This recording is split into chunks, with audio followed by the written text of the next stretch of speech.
Alors cette loi est libérale, mais à condition de bien voir que le terme libéral a deux sens.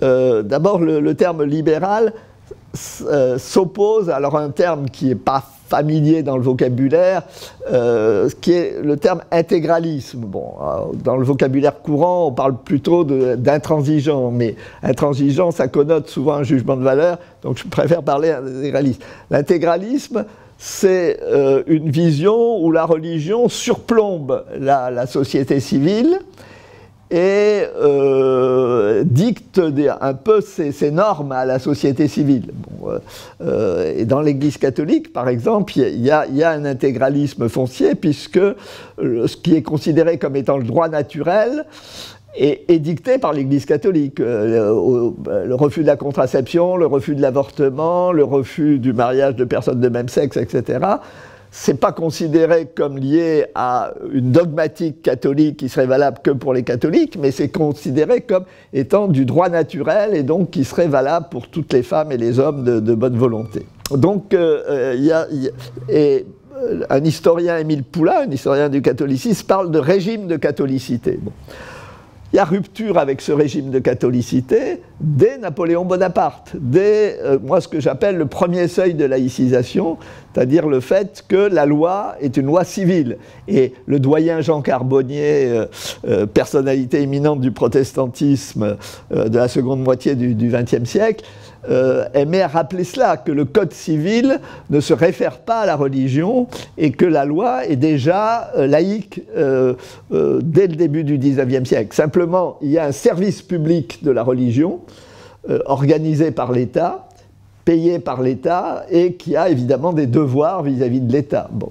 Mais c'est déjà une conception libérale de la religion, puisque la religion n'est plus qu'un fragment du social. Elle répond à des besoins religieux, elle répond aussi à des besoins moraux, mais elle ne surplombe pas tout le social. Pour prendre un exemple, sous l'Ancien Régime, le médecin était subordonné au prêtre parce que le plus important était de recevoir les derniers sacrements pour pouvoir passer dans l'au-delà. Et peu importe, non, évidemment, il valait mieux mourir le plus tard possible, mais c'était moins grave, disons, de mourir plus tôt que de mourir sans les derniers sacrements. Ce qu'on redoutait le plus, c'était la mort subite.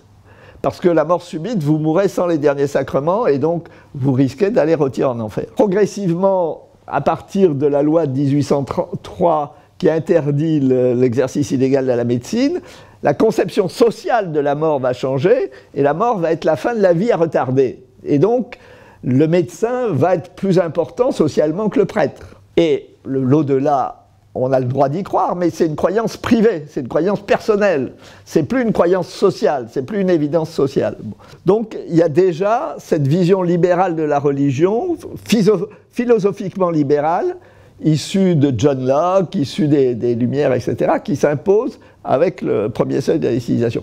Et évidemment, la loi de 1905 va dans le même sens, ne serait-ce que pour garantir la liberté de conscience. Si la religion surplombe le social, la liberté de conscience des minoritaires, des gens d'autres religions et des gens qui n'ont pas de religion n'est pas garantie. Bon.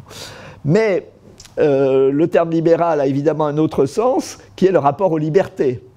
Et le régime napoléonien est autoritaire.